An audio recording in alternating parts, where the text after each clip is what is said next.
البنات كيف نتوما؟ لاباس بخير؟ مزيانين على خير. غنعاود لكم اعتراف بواحد السر اللي وصلني من ضمن الاعترافات اللي عملت في الفقره اللي عملت في انستغرام. قلت لكم اللي عنده شي اعتراف باغي يعاودوا لي وانا نشاركه مع الناس. دخلت عندي واحد متتبعه حبيبه ديالي، عاودت لي واحد السر اللي صعيب ربي ما يكتبوا على حتى شي واحد يا ربي الحبيب.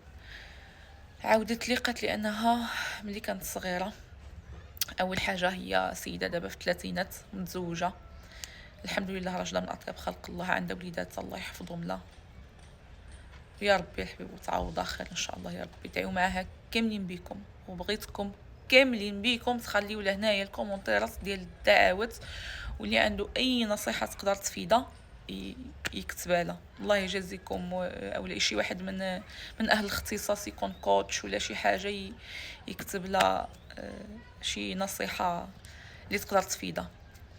كتعاود لي انها ملي كانت عندها 5 سنين 6 سنين تعرضت للاغتصاب التحرش الجنسي من خاها.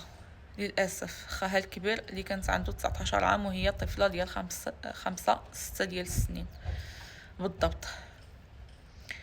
كان عنده وقع كبير في النفسيه ديالها، كان تقريبا يوميا كينوض يغتصبها. كان كيستغل ان ماماها كتخرج بزاف يوميا، كتخرج هي واختها الكبيره وما كانتش كتبغي تخرجها معها، هي كتقول لها انت نجلس مع خوتك في الدار. الجهل ديال الام بهاد الامور، ولا الانسان الام عمرها ما تخيل هادشي هذا يقدر يوقع بحسن نيه. نتوما عارفين انا قلت لان الواول 5 سنين 6 سنين كيكونوا فيهم النقمه، فيهم الفتنه. الا خرجتيهم معك عندك الشغل، ماما فيا جوع، ماما عييت، ماما خصني نمشي للطواليت، ماما قلت لها على هادشي هذا عتكون ما كانتش كتخرجك وصافي. وكان كيهددها كيقول لها اذا قلتي شي حاجه غادي نقتلك، غادي نحيك من على وجه الارض. فعمرها في حياتها ما عاودت تقول، ما قدرت تقول هادشي هذا. قالت لي اول مره في حياتي غادي نبوح بهذا السر. قالت لي ولو انني عندي صديقات قرابين لي بزاف، عمري في حياتي ما قدرت نقول هذا السر، اول مره غتقولوا لي.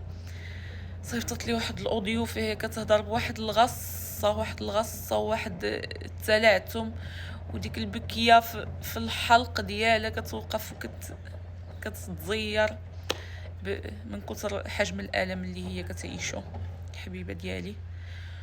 وكتعاني لحد الان، كتعاني معاناه كبيره.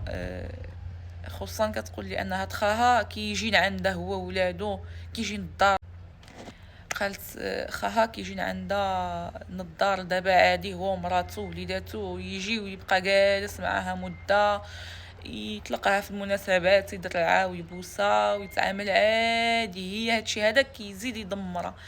تقول لي كيفاش قادر هو يعيش عادي وكيتعامل كأن شيئا لم يكن، فحال لي ما وقع حتى شي حاجه، فحال لي كيبغي قالت لي فحال لي كنحس بحال انه كيبغي يحسني اني حمقى، ولا غير كان كيتهيأ لي كيتلف ديكشي بحال ما كاين منه حتى شي حاجه.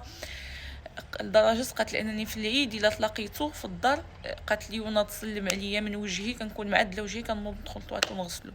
قالت لي كنغسلو، كندوز ديك العشيه مريضه وكنعف راسي وكرهها الحياه. وما عارفين اصعب احساس، هذا الاحساس خايب خايب خايب خايب خايب بزاف. لهلا يذوقوا شي واحد، ولا هلا يوريه شي واحد لوليداتو ولا في نفسه. والله لا، انا قطعت لي قلبي. كنت منها يا ربي الحبيب تتجاوز هاد العقد وهاد المحنه اللي دوزتها ملي كانت صغيره. انا قلت لا، يقدر يكون هاد خاك فحال لي فطن هو عارف الغلط ديالو وحس به، بحال لي كيبغي يعوضك. قلت له ملي كيجي ولادو كيجي عندي كيجلس معاك، بحال لي كيبغي يتعامل كأن شيئا لم يكن، بحال لي كيبغي يخفف شويه على الضمير ديالو. ربما قلت زعما كاين بزاف ديال الاحتمالات، وغالبا قلت لها هذا هو اللي غيكون الاحتمال الصحيح. قلت لها ضروري انها تحاول تسامح ماماها وما تحقدش عليها، لان هي في قلبها ضغينه كبيره على ماماها انها كانت كتسمح فيها الحبيبه. فهذه هي القصه ديالها. كنتمنىكم تكتبوا لها ميساجات مزيونين وتكتبوا لها كلام داعم نفسي كبير. الله يجازيكم يا ربي. من قلبي كنطلب منكم، والله اثرت فيا بزاف، وما كرهتش نعاونها بشي حاجه، ما كرهتش نعاونها دوز هادشي هذا.